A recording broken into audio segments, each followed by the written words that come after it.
Então, pessoal, todos bem? Temos uma nova súmula do STJ para estudar. Vamos estudar, portanto, a súmula 672, última súmula do STJ no momento em que eu gravo esse vídeo. Essa súmula é muito importante para o direito administrativo sancionador, para o servidor público e para o processo administrativo disciplinar, que são, nesse caso, os subitens do direito administrativo que são tratados na súmula 672.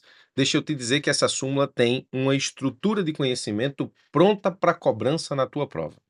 Como de praxe, aqui no canal vamos para o entendimento da súmula a partir de um enunciado que pode estar na tua prova de procuradoria. Presta atenção nisso aqui. Hebesco foi condenado em processo administrativo disciplinar pela prática de infração sujeita à penalidade de demissão. No curso do processo administrativo, a administração incluiu outra penalidade, a prática de ato de improbidade, que igualmente sujeita Hebesco à penalidade de demissão. Hebesco, então, ajuizou o mandado de segurança, requerendo a nulidade do PAD, uma vez que, no seu entender, o acréscimo de infração ao PAD gera a sua nulidade. Hebesco tem razão?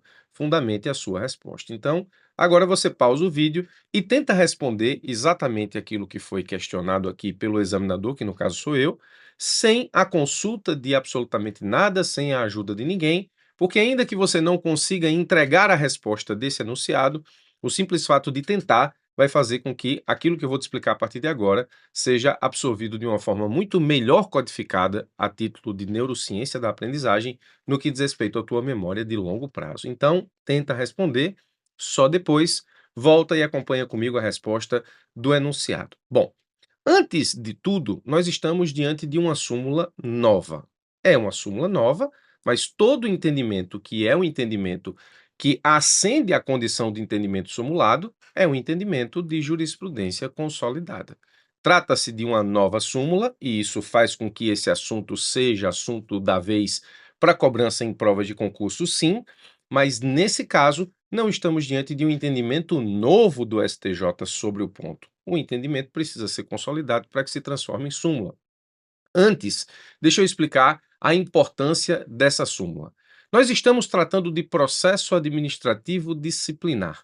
No processo administrativo disciplinar se aplicam as regras do direito sancionador. E nesse ponto, direito administrativo e direito penal se comunicam, se encontram em muitos pontos, inclusive, como eu digo aqui, com a aplicação emprestada de diversos institutos e princípios. Então, vários institutos e princípios do direito penal são aproveitados no processo administrativo a partir do direito sancionador, exatamente porque nós temos um ponto de encontro dessas disciplinas, direito penal e direito administrativo, no que diz respeito exatamente à aplicação de sanções. Lembre-se que esse, inclusive, foi um dos fundamentos a partir dos quais o Supremo Tribunal Federal permitiu a aplicação retroativa da nova lei de improbidade para atos e fatos que aconteceram antes da lei, aplicando, portanto, princípios do direito penal, do direito sancionador ao direito administrativo. Então, estamos falando de PAD que tem, dentro da conjuntura do estudo do direito penal e do direito administrativo, esse entendimento.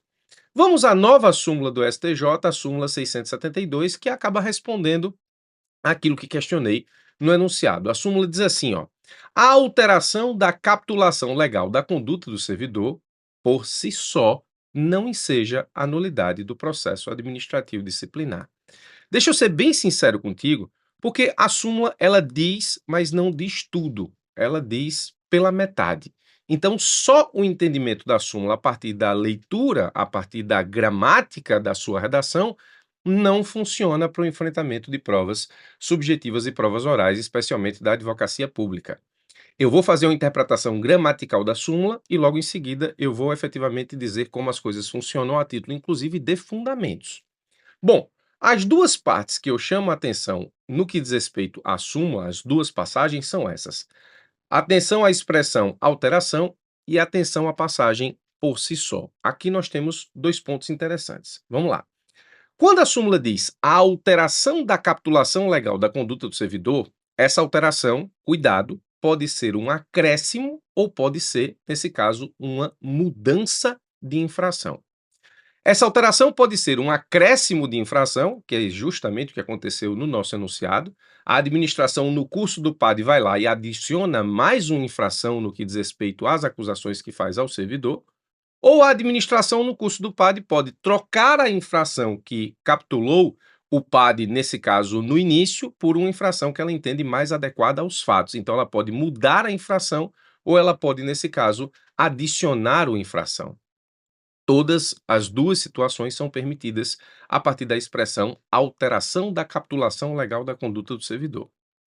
A expressão por si só não enseja a nulidade do processo administrativo quer dizer o seguinte: só essa mudança, só essa alteração, só esse acréscimo ou só essa mudança propriamente de capitulação não gera, somente isso, a nulidade do processo administrativo. E aí eu preciso complementar a informação dizendo, portanto, o que é que gera. Essa alteração na capitulação vai gerar nulidade no processo administrativo se não for oportunizado ao servidor o exercício do contraditório e da ampla defesa sobre os fatos.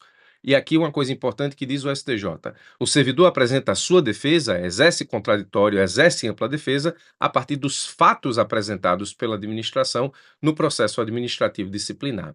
Aqui eu te digo exatamente qual é o segredo para o entendimento dessa súmula. Essa é minha passagem e digo assim: o segredo para evitar essa nulidade está na descrição dos fatos praticados pelo servidor que geraram o processo administrativo disciplinar. Se na descrição dos fatos estiver claro do que está sendo acusado o servidor e ele exercer o seu direito ao contraditório e ampla defesa, não há que se falar em nulidade pela alteração, entenda-se mudança ou acréscimo, da capitulação das infrações no processo administrativo disciplinar. Então, no texto da súmula, atenção para a expressão alteração.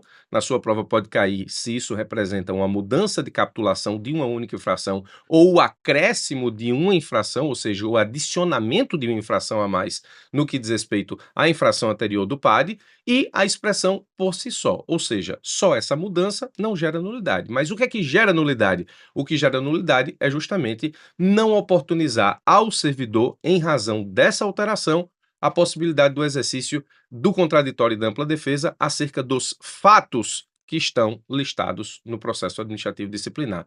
Mais uma vez, o STJ entende que o servidor ele exerce contraditório e ampla defesa sobre os fatos e não sobre a capitulação legal e não sobre o nome legal da infração. Para isso, eu te trago diversas passagens do STJ no Mandado de Segurança 19.726, que é um dos precedentes que consolidados estavam na jurisprudência do STJ que geraram o texto da súmula 672. Trago a passagem do Mandado de Segurança 19.726 da seguinte forma: diz o STJ: o indiciado se defende dos fatos que lhe são imputados e não da sua classificação, capitulação legal ou nome legal. De sorte que a posterior alteração da capitulação legal da conduta não tem o condão de inquinar de nulidade o processo administrativo disciplinar. Essa é uma das passagens presentes nesse mandado de segurança e em diversos outros julgados do STJ que, consolidadas enquanto jurisprudência, geraram a necessidade da feitura da súmula 672. Diz ainda o STJ: a ampliação da acusação ou mesmo a mudança da tipificação da conduta infracional. Então, aqui estão, na verdade, as duas condutas que se adequam à ideia da expressão alteração. Tanto a ampliação da acusação ou mesmo a mudança da tipificação da conduta infracional não determina a invalidade do procedimento, porquanto, como é disso, o indiciado se defende dos fatos que lhe são imputados e não da sua classificação legal. A descrição dos fatos ocorridos, desde que feita de modo a viabilizar a defesa do acusado, afasta a alegação de ofensa ao princípio da ampla defesa. Então, nós estamos diante de uma súmula do STJ, que, nesse caso, consolida entendimento, e você precisa entender, como disse agora há pouco, que a súmula não entrega tudo, ela entrega parcela do conhecimento do STJ, e o segredo está justamente, nesse caso, na descrição dos fatos praticados pelo servidor que geraram o processo administrativo disciplinar. Se essa descrição ou dessa descrição o servidor consegue exercer contraditório e ampla defesa, a alteração da capitulação legal, seja para acréscimo de infração, seja para mudança da tipificação da infração, não gera por si só nulidade. Portanto, é preciso ter atenção aos fatos do PAD. No que diz respeito ao nosso enunciado, nós temos que Ebégico tem razão se nessa mudança não foi oportunizada justamente a Ebédico a possibilidade do exercício do contraditório e da ampla defesa sobre os fatos, e se foi oportunizada, nesse caso, não há que se falar em nulidade, Ebédico não teria razão. O nosso enunciado seria respondido, portanto, na situação condicionante acerca dos fatos que, de forma proposital, eu retirei do enunciado. Muito bem, entendimento muito importante da súmula 672. Espero ter te ajudado com mais essa. Forte abraço e até os nossos próximos encontros.